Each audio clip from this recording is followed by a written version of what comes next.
And now we begin with the top stories speaking around on the show for today. We start with food. The price of food is expected to increase in coming months due to the flood situation in states across the country.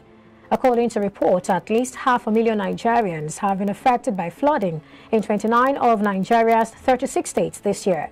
Farmers say the rising waters will push food bills higher in the nation, where millions have fallen into food poverty in the past 2 years. Companies have also raised the alarm concerning this. One of the nation's largest rice farms, operated by Olam Nigeria, has also been affected by flooding in Nasarawa State. Mr. Ade Adefeko, Vice President, Olam Nigeria Limited, said the incident affected the company's $20 million investment and about 25% of Nigeria's rice needs. Quote, "Well, what happened in October 2, I will tell you that 25% of the crop for rice has been taken out. We should expect an increase in rice prices in December. Of course, that goes without saying because the entire crop has been lost." End of quote. And moving on now, Nigeria spent 609.5 million naira on foreign education between January and August 2022. This figure is contained in the data obtained from the Apex Bank, calculated based on the information provided on the amount spent on educational services under the sectoral utilization for transactions valid for foreign exchange.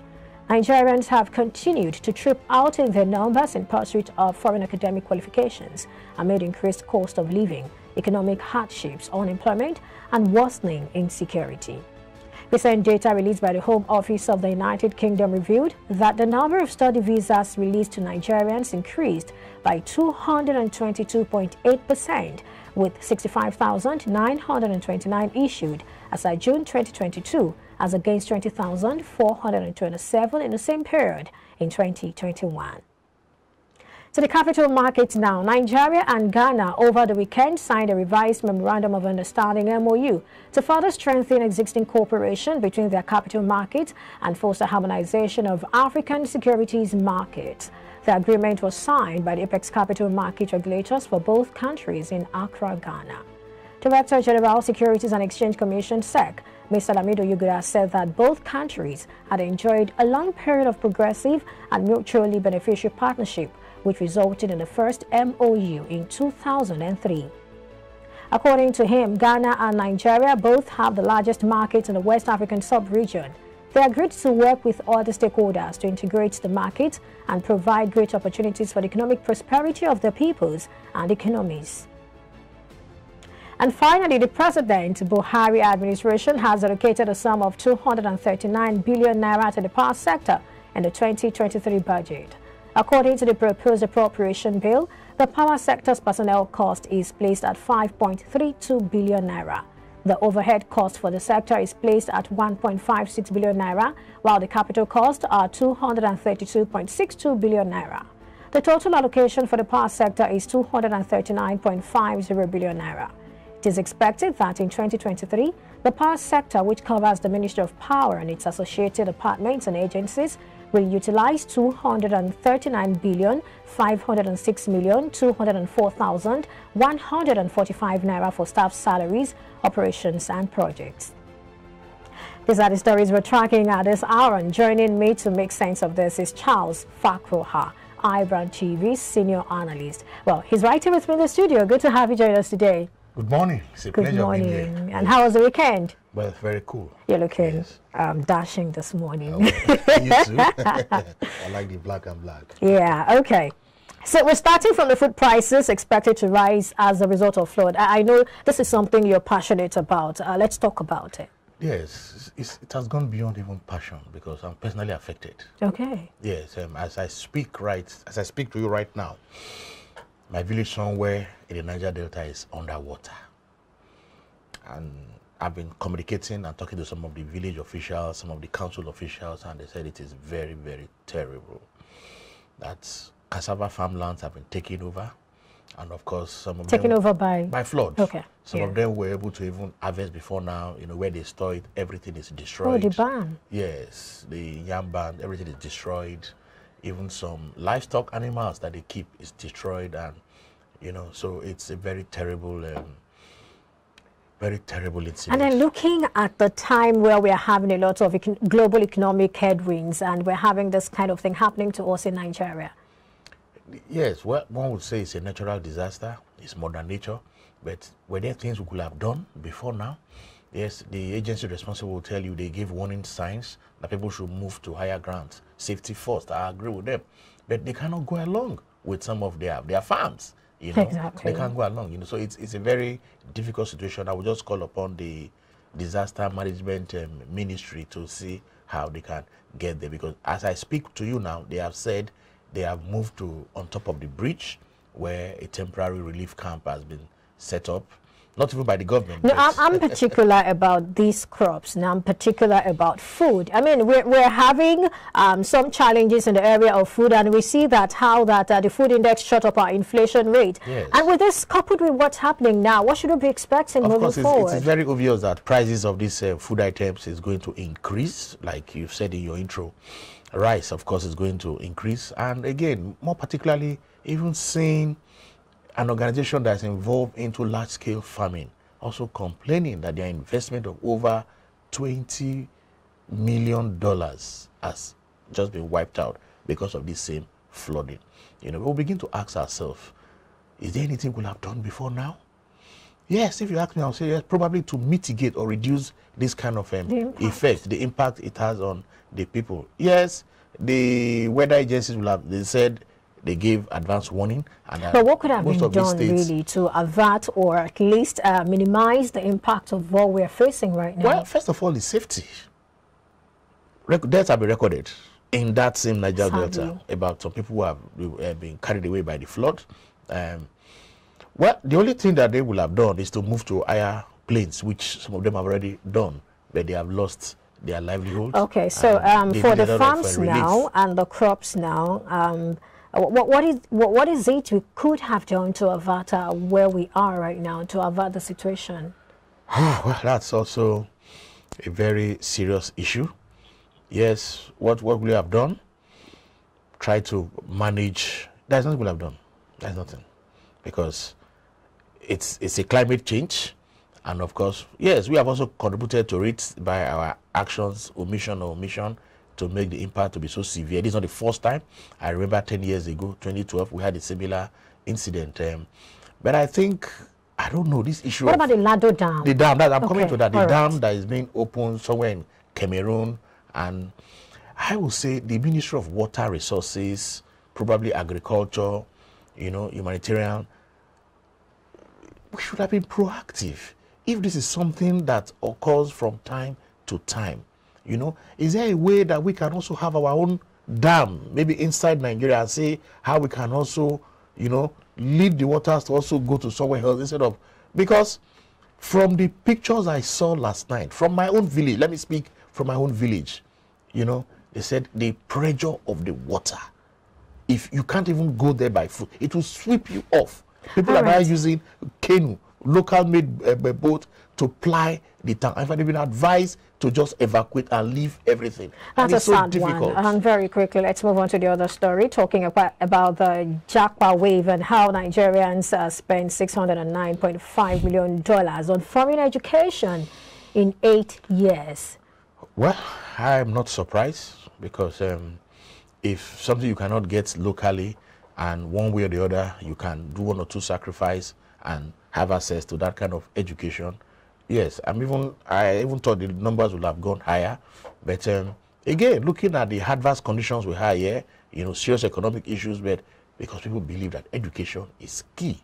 Some persons have said education is a human refinery. But don't you think some of these persons are using education as, you know, the key to relocating out of Nigeria?